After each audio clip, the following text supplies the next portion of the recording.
పరిస్థితి. చంద్రబాబు నాయుడు వచ్చినప్పుడు తర్వాత చాలా హాస్పిటల్ని ప్రైవేట్ పరం చేశాడు. మా చిత్తూరులో ఉన్నటువంటి ప్రభుత్వ హాస్పిటల్ని ప్రైవేట్ పరం చేశాడు. అపోలో హాస్పిటల్ అప్పచెప్పేశాడు. కానీ జగన్మోహన్ రెడ్డి వచ్చిన తర్వాత 17 మెడికల్ కాలేజీలు తీసుకొచ్చి ఈ రాష్ట్రంలో ఉన్నటువంటి మీ అందరికి కూడా ధన్యవాదాలు. నాకు ఇచ్చిన అవకాశం ఎక్కువైందేమో అనుకుంటున్నాను, కానీ చెప్పాలంటే ఆతృతుంది, దయచేసి క్షమించాలి. అన్నమయ్య జిల్లా నుంచి మదనపల్లి నియోజకవర్గం నుంచి నాగమన్నెక్క మాట్లాడతారు. ఇక్కడికి విచ్చేసిన దళిత సోదరులకు నా ధన్యవాదాలు తెలియజేస్తున్నాను.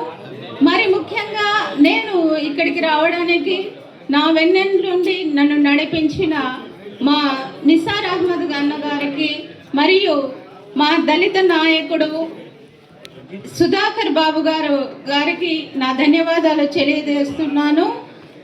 కనకారావు సార్ గారికి కూడా. ఇక్కడ ప్రతి ఒక్కరు నాకన్నా చాలా పెద్దవారు సీనియర్స్ ఉన్నారు. వారి అందరికీ దళిత సోదరిగా నా శిరస్సు వంచి నమస్కరించుతున్నాను. అదేవిధంగా ఈరోజు నేను ఒక చిన్న